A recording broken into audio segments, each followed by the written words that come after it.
मैं 7 साल का था। मेरे दिमाग में अचानक एक खाली पैनल दिखाई दिया। शुरू में मुझे लगा कि यह मेरा कोई जादुई गोल्डन फिंगर है, लेकिन मैंने इसे सक्रिय करने के लिए हर संभव तरीका आजमाया और असफल रहा। जब मैंने विश्वविद्यालय में प्रवेश लिया, तब जाकर उस पैनल ने हमारी लाइब्रेरी की किताबों के प्रति प्रतिक्रिया दी। उसमें हजारों किताबों की एक सूची उभर आई जो विभिन्न क्षेत्रों से संबंधित थी। इतनी सारी किताबें देखकर मैंने पहले तो हार मानने की सोची, लेकिन मुझे पता चला कि अगर मैं 3 दिन तक पढ़ाई नहीं करता तो मैं अपनी आवाज खो देता और गूंगा बन जाता। मजबूरन मैंने विश्वविद्यालय के 4 वर्षों में वे सभी किताबें पढ़ डाली। उसके बाद मेरे दिमाग से वह पैनल अचानक गायब हो गया। ग्रेजुएशन के करीब जब मैं अपने हॉस्टल के 3 जिगरी दोस्तों के साथ विदाई की दावत फेयरवेल डिनर खाकर रेस्तरां से बाहर निकला तो मुझे कुछ अजीब महसूस हुआ। बाहर मूसलाधार बारिश हो रही थी, लेकिन शरीर पर गिरते ही वह हमें भिगो नहीं रही थी, बल्कि उसने हमारा सारा नशा उतार दिया और एक बहुत ही सुखद एहसास दिया। इससे भी अजीब बात यह थी कि गायब हो चुका वह पैनल फिर से दिखाई देने लगा और इस बार उस पर केवल 3 शब्द लिखे थे, बड़ी बारिश, द्वार खुल रहे हैं। कौन सी शक्ति पैनल को इस तरह सक्रिय कर सकती थी? मुझे तुरंत एहसास हुआ कि यह साधारण नहीं है। मैंने तुरंत उन तीनों को हिदायत दी, बड़े भाई यूलियांग, शियाओजू, हम अभी वहां जाएंगे जहां सबसे तेज बारिश हो रही है और बारिश खत्म होने तक वहीं रहेंगे। मेरी बात सुनकर तीनों ने हैरानी से देखा। दूसरे भाई, क्या तुम मजाक कर रहे हो? भले ही यह बारिश सुखद लग रही है, लेकिन हम इस तरह भीगते तो नहीं रह सकते। लेकिन जब उन्होंने मेरी आंखों में दृढ़ता देखी तो उन्होंने और कुछ नहीं कहा। उन्होंने सोचा कि ग्रेजुएशन से पहले दोस्तों के साथ एक बार और पागलपन ही सही। वह बारिश रात 12 बजे से अगली सुबह 6 बजे तक चलती रही। नियमानुसार 6 घंटे तक भीगने के बाद हमें थका हुआ, सुस्त और ठंडा महसूस होना चाहिए था, लेकिन अजीब बात यह थी कि हमारी मानसिक स्थिति और बेहतर होती जा रही थी। जैसे ही हम वापस जाने वाले थे, मैंने देखा कि सड़क किनारे के पेड़ कुछ अलग लग रहे थे। जो टहनियां कल रात तक सूखी थीं, उनमें रातों रात नई पत्तियां निकल आई थीं। तभी तीसरे भाई शियाओ यूलियांग ने चिल्लाकर कहा, भाइयों, मुझे एक बात पता चली है। कल रात पूरी दुनिया में बारिश हुई थी, यहाँ तक कि रेगिस्तान और उत्तरी ध्रुव में भी। यह सुनकर मैं और बड़े भाई चेंगी तुरंत समझ गए, जल्दी सुपरमार्केट चलो। जब सभी अजीब घटनाएं एक साथ होती हैं, तो इसका मतलब है कि कुछ बड़ा होने वाला है। हमें आम जनता के समझने से पहले सामान जुटाना होगा। अगर हम गलत हुए तो ज्यादा से ज्यादा हमें कुछ सालों तक वही खाना पड़ेगा, लेकिन अगर हम सही हुए तो यह भविष्य में जीवित रहने का सहारा होगा। रास्ते में सामान ले जाते समय हमने फिर से कुछ असामान्य देखा। शारीरिक रूप से कमजोर रहने वाला तीसरा भाई यूलियांग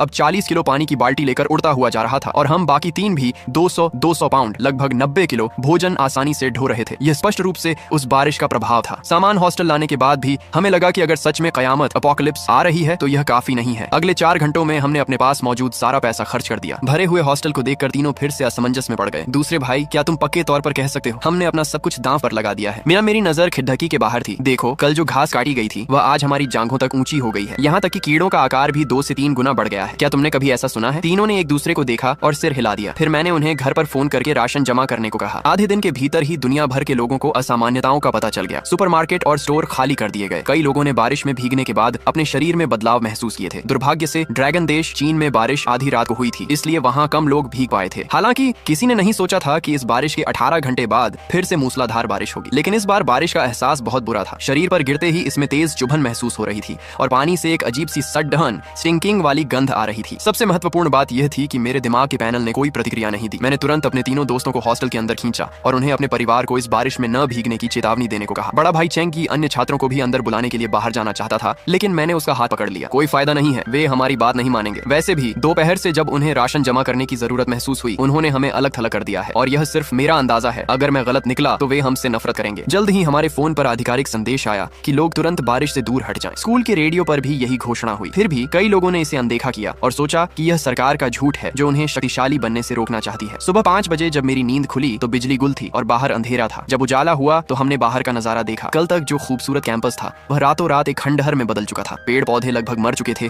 और लोहे की रेलिंग तक गल चुकी थी। और भी भयानक बात यह थी कि जमा हुए पानी में कई लाशें पड़ी थीं जो गल चुकी थीं। अपने पुराने सहपाठियों को इस हालत में देखकर हम चारों सन्न रह गए। हमें गहरा एहसास हुआ कि कयामत, एंड ऑफ द वर्ल्ड, सच में आ चुकी है। जब हम अभी भी इस स्थिति को समझने की कोशिश कर रहे थे, तीसरे दिन की बारिश शुरू हो गई। इस बार बहुत से लोग बारिश में जाने की हिम्मत नहीं कर रहे थे, लेकिन जैसे ही बारिश की बूंदें मुझ पर पड़ी, मुझे लगा कि यह पहली वाली बारिश के समान थी, पर कुछ अलग भी। आखिर वह क्या था? फिर भी मैंने दृढ़ संकल्प के साथ अपने तीनों दोस्तों को बारिश में बाहर ले जाने का फैसला किया। अन्य छात्र देख रहे थे, लेकिन हिलने की हिम्मत नहीं कर रहे थे। वे शायद किसी आधिकारिक आदेश का इंतजार कर रहे थे। सटीक समाचार आने में देरी हुई, शायद इसलिए क्योंकि दूसरी बारिश ने अधिकांश संचार लाइनों को नष्ट कर दिया था। उन्हें जानकारी पाने के लिए पूरे 2 घंटे इंतजार करना पड़ा। आधिकारिक संदेश था, आदरणीय नागरिकों, कृपया तुरंत इस बारिश में प्रवेश करें। यदि कोई अस्वस्थता महसूस हो तो तुरंत हट जाएं। ये शब्द संक्षिप्त और सीधे थे। शायद देश के उच्च अधिकारियों को भी एहसास हो गया था कि मानवता एक अभूतपूर्व खतरे का सामना कर रही है और उन्हें पूरी जनता की शक्ति को एकजुट करना होगा। उस समय बारिश में भीगते हुए मैंने एक और विचित्र बात देखी। खाली पड़ा घास का मैदान आश्चर्यजनक गति से फैल रहा था और दूसरी बारिश के बाद जीवित बचे कीड़े आकार में दर्जनों गुना बढ़ गए थे। दूर एक सिकाड़ा, एक प्रकार का कीट, आधे इंसान की ऊंचाई तक बढ़ चुका था। लेकिन अजीब बात यह थी कि इंसानों में इस बारिश से ऐसा कोई शारीरिक बदलाव नहीं दिख रहा था। जब हम हॉस्टल लौटे तब धीरे धीरे असामान्यताएं सामने आने लगी। यदि पहली बारिश सुधार स्ट्रेंथनिंग थी और दूसरी छंटनी स्क्रीनिंग, तो तीसरी बारिश अपने साथ शक्तियां लेकर आई थी। बड़े भाई चेंगी ने मुका हवा में उठाया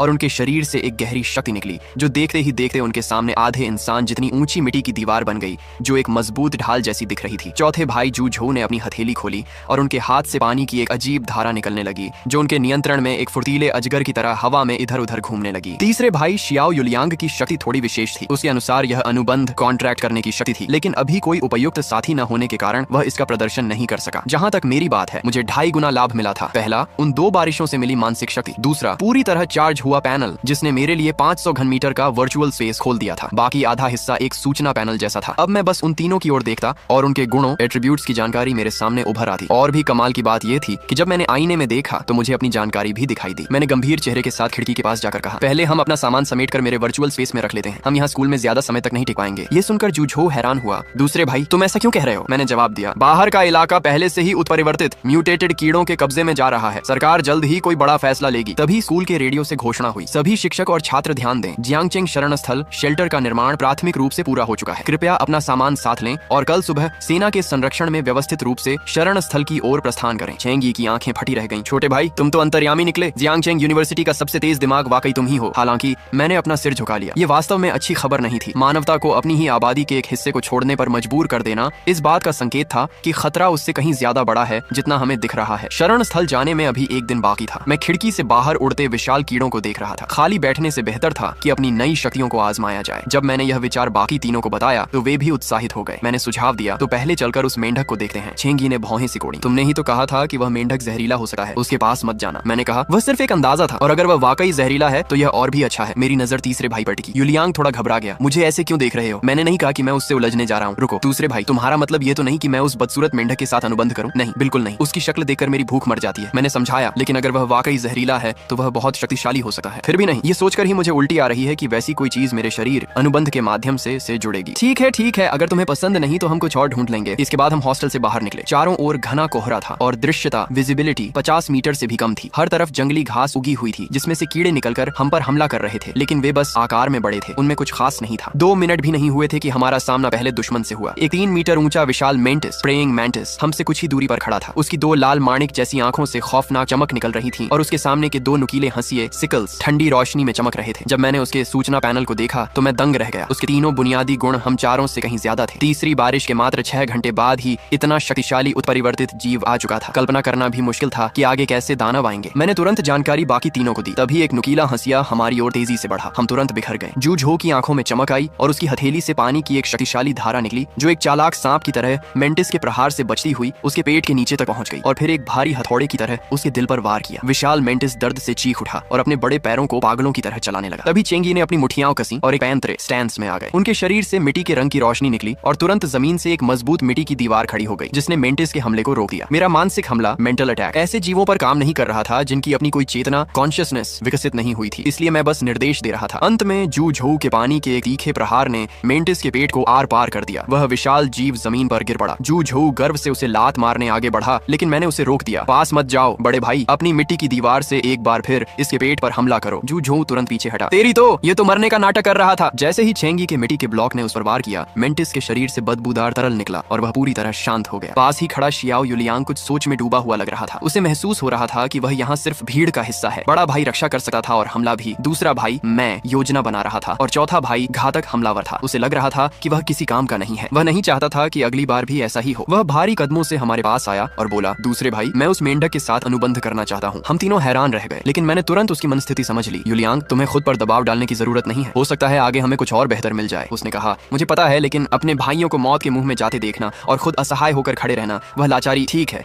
चलो पहले उस मेंढक की स्थिति देखते हैं और फिर फैसला करेंगे। जैसे ही हम चलने को तैयार हुए, मेरे दिमाग में उस विशाल मैंटिस की जानकारी बदल गई। नाम विशाल मेंटिस, स्तर प्रथम श्रेणी का उत्परिवर्तित जीव, स्थिति मृत, शेष मूल्य, नुकीले पंजे, हथियार के लिए अशुद्ध ऊर्जा केंद्र, कोर। ये देखकर मेरी आंखें चमक उठी। मुझे लग ही रहा था कि कुछ कमी है। ये तो लूटिंग इकट्ठा करने का समय था। मैंने वर्चुअल स्पेस से एक रसोई का चाकू निकाला और देखते ही देखते मेंटिस के दोनों नुकीले पंजों को काट दिया। हवा में उन्हें घुमा कर देखा। एक एक पंजा लगभग 25 किलो का था। यह मेरे और शियाओ युलियांग के लिए आत्मरक्षा के वास्ते काफी था। फिर मैंने उसके पेट से पिंग पोंग की गेंद के आकार का एक कोर निकाला। अभी उसका उपयोग नहीं पता था, इसलिए उसे स्पेस में रख दिया।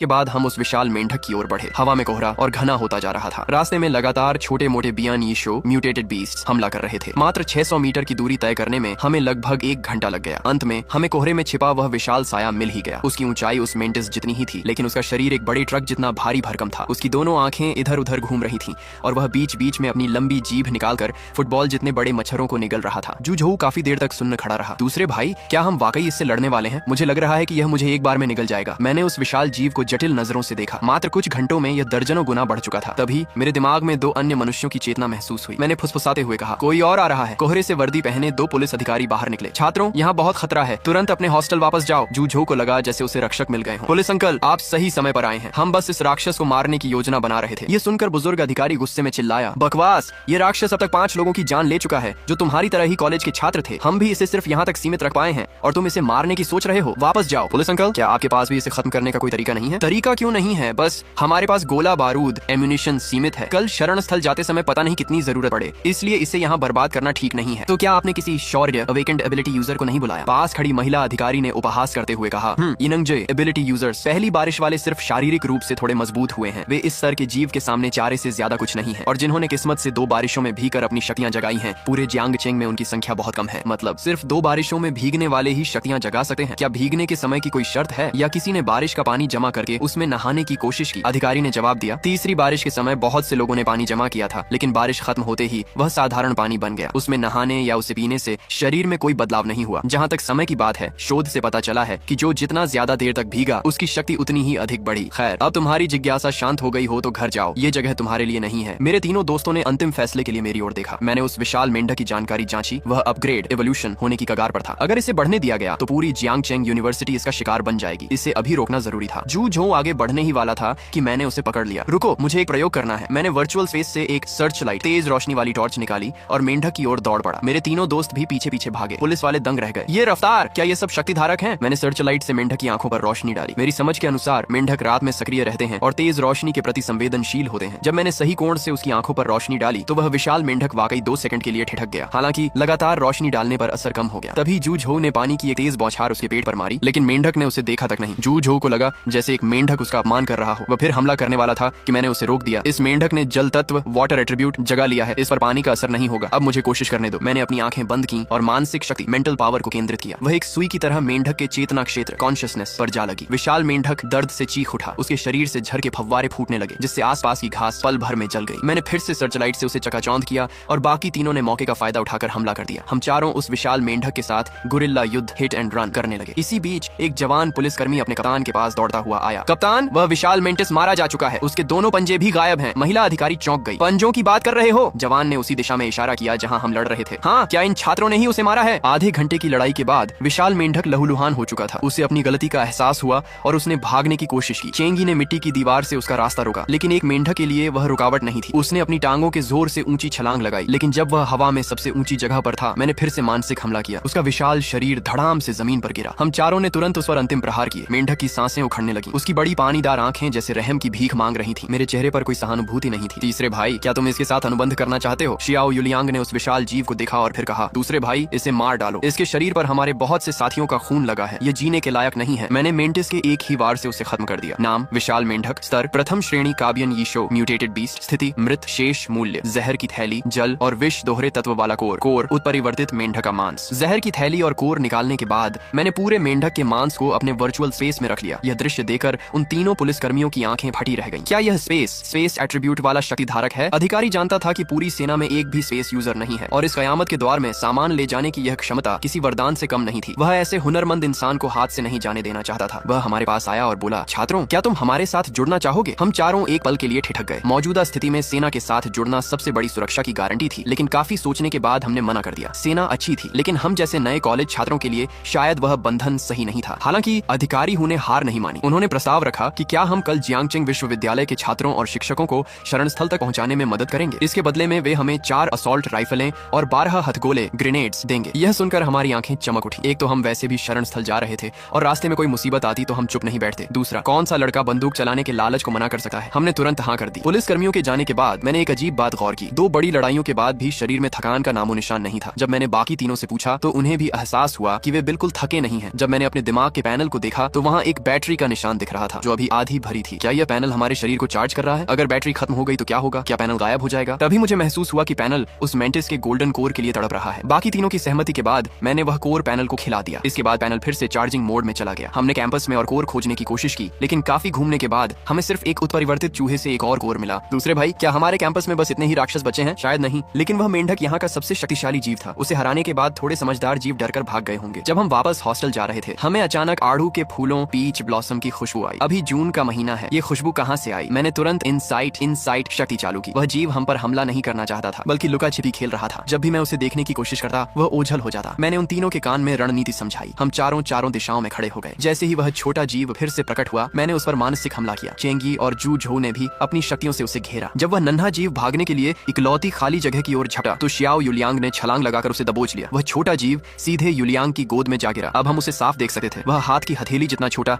एक ट्री स्पिरिट था। नाम भाग्यशाली आड़ू का पेड़। सर प्रथम श्रेणी का पौधा। शक्ति 15, चपलता 30, सहन शक्ति 20, मानसिक शक्ति 25, आत्मीयता 10, तत्व प्रकृति, कौशल, टेलीपोर्टेशन, जीवन बहाली, लाइफ रिकवरी। मेरी आंखें चमक उठी। तीसरे भाई, ये हीलर है। हमारी टीम में एक डॉक्टर की कमी थी। तुम्हें कैसा लग रहा है? दूसरे भाई, अब क्या सोचना, बस यही चाहिए। वैसे भी मारकाट मेरा स्टाइल नहीं है। युलियांग ने उस नन्हे जीव को अपनी आंखों के सामने उठाया और कहा, नन्हे दोस्त, क्या तुम्हें लुका छिपी पसंद है? मेरे साथ घर चलोगे? मेरा घर बहुत बड़ा है। यह सुनते ही नन्हे ट्री स्पिरिट की मुरझाई पत्तियां खिल उठी, लेकिन फिर से धीरे धीरे झुक गईं। युलियांग, अपनी अनुबंध जगह कॉन्ट्रैक्ट स्पेस खोलकर उसे दिखाओ, शायद इसे कोई चिंता है। युलियांग ने आंखें बंद की और ट्री स्पिरिट के सामने एक नई दुनिया खुल गई। वहाँ हरियाली, पहाड़, घास के मैदान और बहते बादल थे। वह नन्हा जीव खुशी से उछल पड़ा। उसे वहाँ भरपूर आध्यात्मिक ऊर्जा, स्पिरिचुअल एनर्जी महसूस हुई और वह कूद कर अंदर चला गया। हम चारों बहुत खुश थे। युलियांग का अनुबंध आसानी से पूरा हो गया। जब मैंने युलियांग के गुणों, एट्रीब्यूट्स को फिर से देखा तो मैं दंग रह गया। हालांकि उसे लाइफ रिकवरी नहीं मिली थी, लेकिन टेलीपोर्टेशन की शक्ति मिली थी, जो लड़ाई में बहुत काम आती है। उससे भी ज्यादा चौंकाने वाली बात उसकी चारों बुनियादी शक्तियों में हुई भारी वृद्धि थी। क्या जीवों को मारने से हम मजबूत हो रहे हैं, या यह कोहरे का असर है, या उस पहली बारिश का असर अभी भी हो रहा है? समझ नहीं आ रहा था और अब अंधेरा होने लगा था, इसलिए हम हॉस्टल लौट आए। वहाँ युलियांग को महसूस हुआ कि ट्री स्पिरिट बाहर आना चाहती है। चेंगी हंसा। तुमने वादा किया था कि तुम उसके साथ लुका छिपी खेलोगे, भूलना मत। लेकिन जैसे ही उस नन्हे जीव ने हॉस्टल का कमरा देखा, उसकी पत्तियां गुस्से से मुरझा गईं। वह जैसे शिकायत कर रहा था, यही है तुम्हारा वो बड़ा घर? युलियांग शर्मिंदगी से अपना सिर खुजलाने लगा, लेकिन फिर वह थोड़ा उदास हो गया। उसने जिस बड़े घर की बात की थी, वह जाहिर तौर पर यह हॉस्टल नहीं था। वह नहीं जानता था कि वह अपने असली घर कभी लौट पाएगा या नहीं, और उसके घर वाले किस हाल में होंगे। वह नन्हा जीव बहुत संवेदनशील था। उसने तुरंत युलियांग की उदासी भांप ली और अपनी छोटी पत्तियों से युलियांग के सिर को सहलाने लगा। ये देखकर मैं मुस्कुराया। चलो इसका कोई नाम रखते हैं। हाँ तीसरे भाई, हमें तो यह भी नहीं पता कि यह लड़का है या लड़की। युलियांग ठिठक गया। उसने इस पर ध्यान ही नहीं दिया था। एक मालिक के तौर पर यह उसकी लापरवाही थी। उसने धीरे से ट्री स्पिरिट से पूछा, फिर बोला, इसने कहा कि यह फूल खिला सकती है, तो शायद यह लड़की है। लड़की? तो फिर तुम खुद ही इसका नाम रखो, हम दखल नहीं देंगे। आखिरकार शियाओ युलियांग ने काफी देर सोचने के बाद उसे लुओ होंग नाम दिया। नन्हा जीव अपने नए नाम से बहुत खुश लग रहा था और खुशी से झूमने लगा। इस तरह हॉस्टल के कमरे में कुछ पलों के लिए हंसी मजाक का माहौल बन गया। हालांकि यह ज्यादा देर नहीं चला। छत से अजीब सी आवाजें आने लगी और एक विशाल परछाई खिड़की के बाहर से तेजी से गुजरी। मेरा चेहरा सख्त हो गया और मैंने तुरंत दराज से एक पुरानी घड़ी निकाली। रात के 2:30 बज रहे थे। जू झो ने घबराकर पूछा, दूसरे भाई, क्या तुम्हें कुछ पता चला है? मैंने खिड़की से बाहर झांकते हुए देखा। 2 मीटर के पंखों वाले विशाल चमगादड़ बाहर मंडरा रहे थे। मुझे लगता है कि हमारी रात का पिछला हिस्सा इतना शांत इसलिए था क्योंकि ये सभी बियन यीशो म्यूटेटेड बीस्ट्स चौथी बारिश का इंतजार कर रहे थे। उन्हें उम्मीद थी कि एक और बारिश उन्हें और शक्तिशाली बना देगी। लेकिन अब जब चौथी बारिश नहीं हुई तो उन्होंने हॉस्टल में मौजूद इंसानों को अपना शिकार बनाना शुरू कर दिया है। मेरी बात खत्म होते ही बाहर से चीख पुकार सुनाई देने लगी। चारों हॉस्टल इमारतों में दहशत फैल गई। चेंगी अपने साथियों की मदद के लिए व्याकुल था। दूसरे भाई, क्या हमें बाहर जाना चाहिए? अभी थोड़ा इंतजार करो, कैंपस में तैनात पुलिस बल जल्द ही पहुंच जाएगा, तब तक बाहर निकलना ठीक नहीं है। लेकिन वे हमारे सहपाठी हैं, जब तक पुलिस आएगी तब तक कई लोग घायल हो चुके होंगे या मारे जाएंगे। मैंने गंभीरता से कहा, बड़े भाई, कयामत अपोकलिप्स में मौतें होना तय है, तुम्हें यह स्वीकार करना होगा। मैं सिर्फ यह नहीं चाहता कि हम अपनी मदद को इतना सस्ता बना दें कि लोग उसकी कद्र न करें। 15 मिनट बाद पुलिस कप्तान और उनके 20 जवान उन विशाल चमगादड़ों से भिड़ चुके थे। तब हम अपने कमरे से बाहर निकले। जब हम नीचे पहुंचे तो कुछ पुलिसकर्मी घायल हो चुके थे। शियाओ युलियांग ने तुरंत ट्री स्पिरिट लुओ होंग को उनके इलाज के लिए बुलाया, जबकि हम तीनों लड़ाई में कूद पड़े। तभी एक विशाल चमगादड़ मेरी ओर झपटा। मैंने फुर्ती से खुद को बचाया और अपनी मैंटिस ब्लेड से जवाबी हमला किया। वह चमगादड़ पीछे हटने लगा और भागने की कोशिश करने लगा। तभी मैंने अपनी टॉर्च की तेज रोशनी सीधे उसकी आंखों पर डाली। वह जैसे बिजली के झटके से ठिठक गया और सीधा नीचे गिरा। मैंने तुरंत एक ही बार में उसे खत्म कर दिया। फिर मैंने स्पेस से और टॉर्च निकालकर बाकी तीनों को दी। जल्द ही हॉस्टल के बाहर के चमगादड़ खत्म हो गए, लेकिन कई अंदर घुस चुके थे। पुलिस कप्तान ने टीम को 4 हिस्सों में बांट दिया। चेंगी, युलियांग और जू झो क्रमशः पहली, दूसरी और तीसरी बिल्डिंग में गए, जबकि मैं चौथी बिल्डिंग में रुक गया। मुझे महसूस हो रहा था कि यहाँ आसपास कोई बहुत शक्तिशाली जीव मौजूद है। जैसे ही मैंने छठी मंजिल के एक पुराने खाली कमरे का दरवाजा खोला, मेरे पसीने छूट गए। कमरे जितना ऊंचा एक विशाल चमगादड़ मुझे घूर रहा था। उसके पंख कमरे के अंदर पूरी तरह खुल भी नहीं पा रहे थे। अंधेरे में उसकी आंखें गहरी लाल चमक रही थी। नाम ब्लड बैट किंग। सर द्वितीय श्रेणी का उत्परिवर्तित जीव। शक्ति 34, 5 चपलता, 86 7 सहन शक्ति, 87 4 मानसिक शक्ति, 21 6 क्रोध, 80% विशेषता, रक्त ऊर्जा, कौशल, रक्त चूसना, रक्त जमाना, अग्नि रक्त, कमजोरी, गर्भवती है जिससे ताकत काफी कम हो गई है। जैसे ही मैंने उसकी जानकारी पढ़ी वह एक गोली की तरह मेरी ओर झपटा। मैं दरवाजे के बाहर कूदा, बैट किंग हॉस्टल से निकलकर गलियारे के बाहर खुले आसमान में आ गया। उसके पंख आकाश को ढंकने वाले विशाल पर्दे जैसे फैल गए। मैंने तुरंत मानसिक हमला किया। उस राक्षस को लगा जैसे उसके दिमाग में कोई तीर चुभ गया हो और वह दर्द से कराह उठा। उसे समझ आया कि उसका रक्त जमाना कौशल मानसिक हमले पर काम नहीं कर रहा, जिससे उसका गुस्सा और बढ़ गया। उसने अपने पंख फड़फड़ाए और लाल बिजली की तरह मेरी ओर बढ़ा। मैं एक तरफ कूदा और वह दीवार से टकराकर उसमें बड़ा छेद कर गया। मैंने दूसरा मानसिक हमला किया। उसकी चीख पूरी बिल्डिंग में गूंज उठी। कमरों में छिपे छात्र इस आवाज से और डर गए। वे सांस लेने की हिम्मत भी नहीं जुटा पा रहे थे कि कहीं यह दानव उनकी ओर न आ जाए। उन्हें यह नहीं पता था कि इस बैट किंग की चीख ने आसपास के अन्य चमगादड़ों को बुला लिया है। वे सब अपनी जगह छोड़कर यहाँ पहुंचने लगे। मैंने दूर से आती आवाजों को सुना। मेरा चेहरा पीला पड़ गया। मुझे इसे जल्द खत्म करना होगा। 2 मानसिक हमलों ने उस पर ज्यादा असर नहीं किया था। शायद 3-4 और भी काफी ना हो। मुझे कोई और रास्ता ढूंढना था। जब बैट किंग ने फिर से हमला किया तो इस बार मैं पीछे नहीं हटा। मुझे अपनी चोटों की परवाह नहीं थी। मेरी नजरें बस उस पर टिकी थी। मैं डर रहा था कि मेंढक वाला जहर उस पर काम करेगा या नहीं। सौभाग्य से कुछ ही देर में जहर उसके घावों से पूरे शरीर में फैलने लगा। उसका विशाल शरीर बुरी तरह फड़कने लगा और उसकी कराहें किसी की भी रूह कंपा देने वाली थी। थोड़ी देर में वह शांत हो गया। लड़ाई खत्म होते ही मुझे अपनी चोटों का एहसास हुआ। दर्द असहनीय था और फर्श पर खून फैल गया था। तभी छोटे चमगादड़ों का झुंड वहां पहुंच गया। वे 6ठी मंजिल के बाहर हवा में मंडरा रहे थे, अपने राजा के शव को देखकर हैरान और अनिश्चित थे। मैंने अपनी तलवार उठाई और खड़ा हो गया। अगर उन्होंने हमला किया तो मुझे अपनी आखिरी ताकत झोंकनी होगी। तभी सीढ़ियों से दौड़ने की आवाजें आईं। चेंगी और बाकी साथी वहां पहुंचे और नजारा देखकर सन्न रह गए। दूसरे भाई, वे दौड़कर मेरे पास आए। शियाओ युलियांग ने तुरंत लुओ होंग को मेरे इलाज के लिए तैनात किया। जू झोउ ने जमीन पर पड़े उस विशाल शव को देखा और फिर हवा में उड़ते चमगादड़ों की ओर गुस्से से ताकने लगा। छेंगी ने पहले मेरे जख्मों को देखा और फिर उन बंद दरवाजों की ओर देखा जहां छात्र छिपे थे। उसके मन में कड़वाहट भर गई। उसने सोचा, एक भी छात्र बाहर नहीं आया। भले ही 2 बारिशों वाले लोग कम थे, लेकिन तीसरी बारिश में तो लगभग सब भीगे थे और उनके शरीर मजबूत हुए थे। फिर भी संकट के समय किसी ने मदद का हाथ नहीं बढ़ाया। इस पल उसे समझ आया कि उसके दूसरे भाई ने क्यों कहा था कि हमारी मदद को सस्ता मत समझो। उसने अपने मन में कहा, चेंगी, ये कयामत की दुनिया है। अपनी बेतुकी सहानुभूति और दया को अब त्याग दो। तभी सशस्त्र पुलिस वुजिंग की एक टीम मौके पर पहुंच गई और उन्होंने बाकी बचे छोटे चमगादड़ों का सफाया कर दिया। उस समय मेरी नजर जमीन पर पड़ी ब्लड बैट किंग पर पड़ी। सामान्य लूट के अलावा वहाँ 4 नवजात चमगादड़ भी थे। मैं उन नन्हे जीवों को देखकर कशमकश में पड़ गया कि उन्हें पालूं या मार दूं। फिलहाल मैंने उन्हें उसी कमरे में छिपा दिया और रात की लूट बटोरना शुरू किया। तभी कैप्टन हु मेरे पास आए। छात्र जियांग चुआन, मैंने देखा कि आप इन बियान यी शो म्यूटेटेड बीस्ट्स के शरीर से कुछ निकाल रहे हैं। क्या आप बता सकते हैं कि वह क्या है? Crystal core. क्रिस्टल कोर वह क्या है? उसका क्या उपयोग है? सच कहूं तो मुझे भी पूरी तरह नहीं पता, लेकिन मेरी अंतरात्मा कहती है कि यह चीज बहुत काम आने वाली है। मेरा सुझाव है कि आप लोग भी इन्हें इकट्ठा करना शुरू करें। कैप्टन हु ने सिर हिलाया और सोच में डूब गए। उन्हें नहीं पता था कि बेस पर इस बारे में कोई शोध चल रहा है या नहीं। उन्हें यह जानकारी जल्द से जल्द ऊपर भेजनी थी। जब तक हमने युद्ध क्षेत्र को साफ किया, सुबह की हल्की रोशनी होने लगी थी। हम आखिरी आराम के लिए हॉस्टल लौटे। तभी शियाओ युलियांग ने अजीब नजरों से मेरी ओर देखा। दूसरे भाई, मैंने एक अजीब बात गौर की है। जब से मैंने तीसरा चमगादड़ मारा है, मेरे दिमाग में एक धुंधली सी आवाज कह रही है कि अब मेरी ताकत और नहीं बढ़ेगी। हाँ, मुझे भी ऐसा ही महसूस हो रहा है। मुझे भी। ये सुनकर मैं उलझन में पड़ गया क्योंकि मुझे ऐसा कुछ महसूस नहीं हुआ था। मैंने उन तीनों के प्रॉपर्टी पैनल की जांच की। एक बात समान थी, उनके सभी गुण एट्रीब्यूट्स 30 से नीचे थे। क्या दूसरे स्तर लेवल 2 पर पहुंचने के लिए पहले अपने हाथों से एक द्वितीय श्रेणी के राक्षस को मारना जरूरी है? 4 लोगों के लिए अलग अलग स्तर 2 के राक्षसों को मारना काफी कठिन चुनौती हो सकती है। इस सवाल को अभी यहीं छोड़ते हैं, बाद में मौका मिलने पर प्रयोग करेंगे। अभी एक और चीज पर ध्यान देते हैं। मैंने वर्चुअल स्पेस से चमकते हुए गोलों का ढेर निकाला। पूरे सिटी 3 लेवल 1 क्रिस्टल कोर और एक लेवल 2 क्रिस्टल कोर। इनके बारे में क्या ख्याल है? मुझे लगता है कि मेरे पैनल को चार्ज करने के अलावा इनका और भी उपयोग है। सबने एक दूसरे को देखा, किसी को कुछ समझ नहीं आ रहा था। तभी जू झोउ के चेहरे के भाव बदल गए। बड़े भाई, दूसरे भाई, तीसरे भाई, क्या वह मेंढक वाला क्रिस्टल कोर मुझे मिल सकता है? पता नहीं क्यों पहले कुछ महसूस नहीं हुआ था, लेकिन अब एक आवाज कह रही है कि यह कोर मेरे काम आ सकता है। मैं तुरंत समझ गया। जू झोउ की शक्ति जल तत्व वाटर एट्रीब्यूट है और मेंढक जल और विष दोनों तत्वों वाला था। इसका मतलब है कि वही क्रिस्टल कोर हमारे काम आएंगे जो हमारी शक्तियों से मेल खाते हों। हमने आपस में तय किया कि भविष्य में जो कोर जिसके काम का होगा उसे ही दिया जाएगा। जैसे ही सूरज ऊपर आया,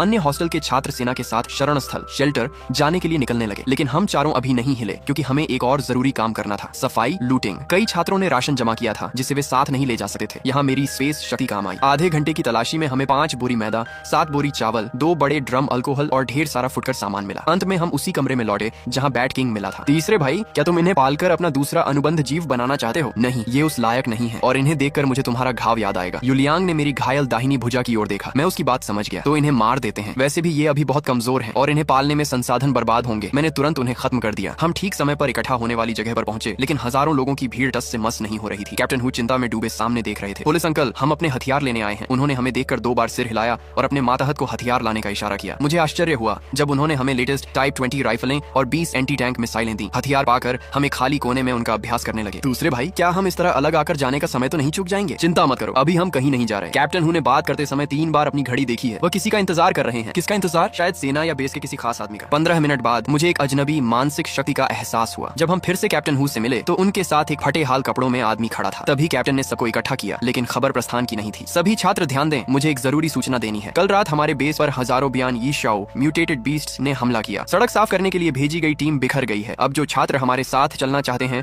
उन्हें अपनी सुरक्षा खुद करनी होगी। अगर आप इन राक्षसों का सामना करने के लिए तैयार नहीं हैं, तो आप यूनिवर्सिटी में रुकने का विकल्प चुन सकते हैं। ये सुनते ही भीड़ में गालियां शुरू हो गईं। जनता की रक्षा करना सेना का कर्तव्य है। अगर हमें खुद की रक्षा करनी है तो तुम्हारी क्या जरूरत है? कई छात्र चुपचाप वापस कैंपस की ओर मुड़ गए। कैप्टन हु के चेहरे पर कोई भाव नहीं था। हजारों की भीड़ में से अब सिर्फ 2-3 हजार लोग ही बचे थे। मैं धीरे से मुस्कुराया। कितने मूर्ख हैं, इतना अच्छा मौका गंवा दिया। दूसरे भाई, तुम्हारा क्या मतलब है? कई लोगों के पास शक्तियां नहीं है, उनके लिए यहाँ रुकना सुरक्षित हो सकता है ना? खतरा अब हर जगह है। कैप्टन हु ने खुद की रक्षा की बात जरूर कही है, लेकिन अगर सच में राक्षस आए तो क्या वह हाथ पर हाथ धरे बैठेंगे? जिनमें इतनी भी समझ नहीं, वे क्या खाक बचेंगे? उन्होंने बस समझदार और बहादुर लोगों को छांटने के लिए यह कहा था। हालांकि इसका मतलब यह भी है कि दुनिया के हालात हमारी सोच से कहीं ज्यादा बदतर हैं। मैंने उस फटे हाल आदमी को देखा और चौंक गया। उसके पास भविष्यवाणी प्रीकॉग्निशन की शक्ति है। मैंने अपने भाइयों को बताया। भविष्यवाणी? फिर तो डरने की क्या बात है? नहीं, उसकी शक्ति की एक सीमा है। उसकी भविष्यवाणी की शक्ति की निश्चित रूप से कोई कूल डाउन लिमिट होगी, या फिर इसमें बहुत अधिक ऊर्जा खर्च होती होगी, वरना उसकी हालत इतनी खराब नहीं होती। इसलिए आगे के रास्ते में हमें खुद पर ही ज्यादा भरोसा करना होगा। थोड़ी देर बाद हम आधिकारिक रूप से निकल पड़े। 2 घंटे की निरंतर प्रगति के बाद भी हम 1 किलोमीटर से कम की दूरी तय कर पाए थे। रास्ते में लगातार तरह तरह के बियान यी शो म्यूटेटेड बीस्ट्स हमला कर रहे थे, लेकिन अच्छी बात यह थी कि उनका स्तर लेवल ऊंचा नहीं था। हमें हाथ भी नहीं उठाना पड़ा। सशस्त्र पुलिस वू जिंग ने ही उन्हें निपटा दिया। साथ ही आसपास के कई नागरिक और सैनिक भी काफिले में शामिल होना चाहते थे और कैप्टन हु ने उन सबको साथ ले लिया। तभी दूर के जंगलों से अचानक सरसराहट की आवाज आई। इसके तुरंत बाद झाड़ियों से पंखों के आकार जितनी बड़ी उछाल भरते हुए कुछ बाहर निकला। सबसे आगे एक विशाल नारंगी बिल्ली ऑरेंज कैट थी। सूरज की रोशनी में उसके बाल किसी धातु की तरह चमक रहे थे। उसकी मजबूत और शक्तिशाली मांसपेशियां